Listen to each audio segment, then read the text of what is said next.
C'est l'heure du bilan du mois de septembre de l'AS Monaco et Flash Info, c'est quand même pas terrible.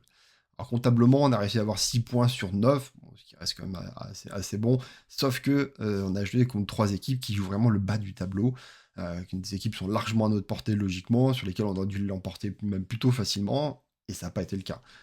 Nos 2 victoires contre XRMS sont quand même très compliquées, on s'en sort dans les derniers moments. À Lorient, j'en parle même pas, c'est complètement catastrophique.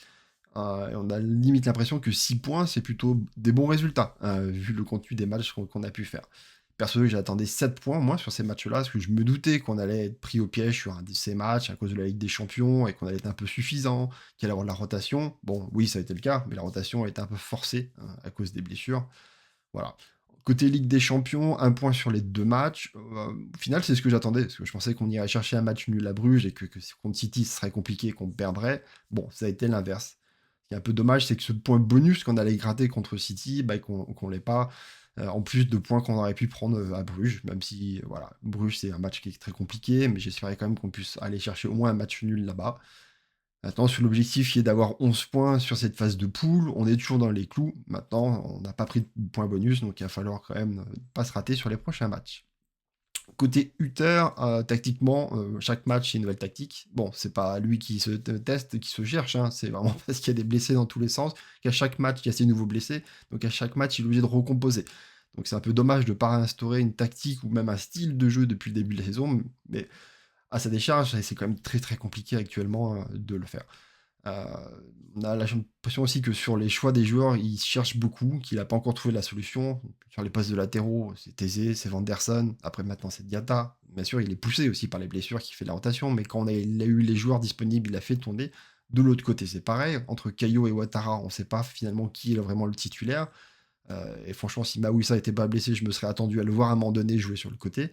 On a même vu Diatta qui a joué sur le côté gauche. Voilà, donc, vraiment un peu de mal à trouver ses latéraux et idem en attaque. On ne sait pas du tout quelle est la hiérarchie. Qui est notre attaquant principal? C'est Balogun, c'est Biretz. Derrière, Saturnement, on a vu du Likina, on a vu du Brunner sur les matchs. Maintenant, il y a Fati qui vient aussi dans cette rotation. Donc vraiment du mal à dégager quels sont les joueurs sur lesquels on veut s'appuyer Hutter. J'ai l'impression que ça change un peu à chaque match. Et après, bon, au milieu de terrain, j'en parle pas parce qu'il y a tellement de blessés qu'en fait, on aligne les joueurs qui sont aptes à jouer à l'heure actuelle.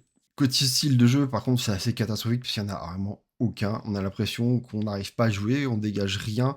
On se fait chier dans la plupart des matchs, quand même, on va pas se le cacher, quoi. On n'arrive pas à mettre le pied sur le ballon, de se créer des occasions ou de faire un jeu propre. On ne fait même plus le pressing qu'on avait pu voir sur le début du mois d'août.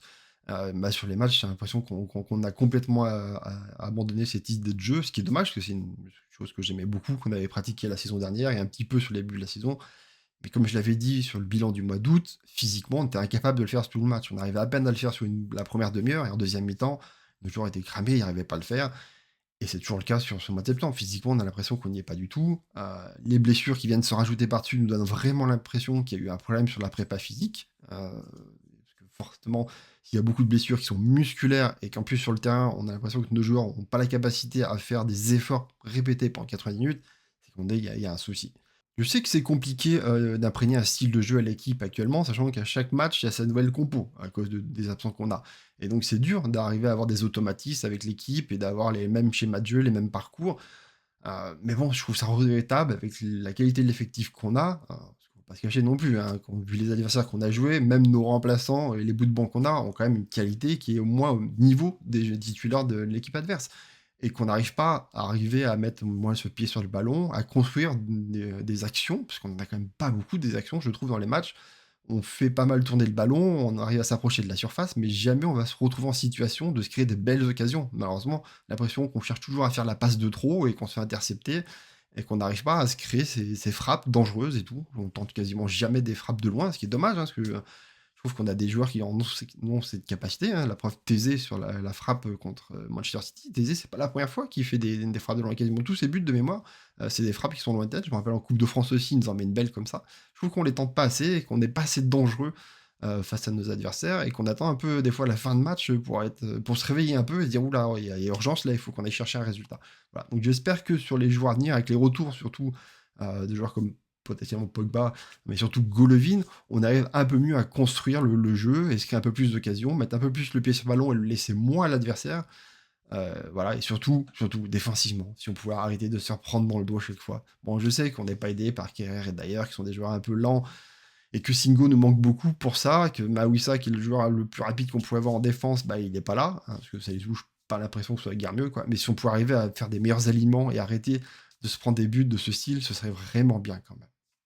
Maintenant, sur le mois d'octobre qui arrive, donc du coup, il y a 5 matchs.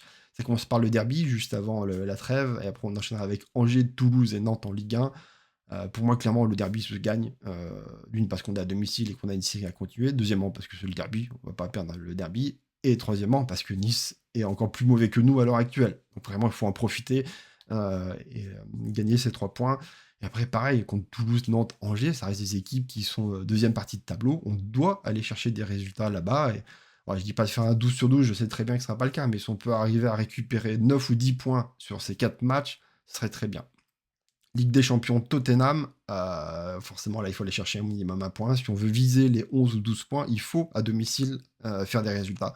Pas facile hein, contre une équipe qui est top 5 de PL à l'heure actuelle.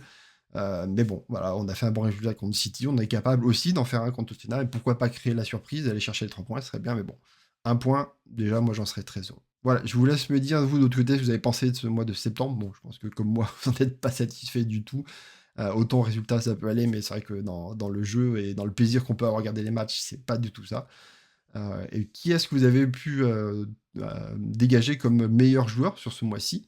Personnellement, pour moi, c'est Fati et Minamino. Fati parce qu'il nous fait du bien sur ses entrées en jeu et puis sur les buts qu'il a pu inscrire, même s'il y en a 2 qui sont pas très utiles, hein, que ce soit à Lorient ou à Bruges, ils sont pas d'utilité très intéressante. Et Minamino, parce que mine de rien, il est décisif sur tous les matchs où il a joué, hein. Il est pas décisif contre City, bah, tout simplement parce qu'il a pas joué. Mais sinon, sur tous les matchs d'avant, à chaque fois, il a été décisif soit par une passe, soit par un but. Donc, un joueur assez important sur ce mois de septembre.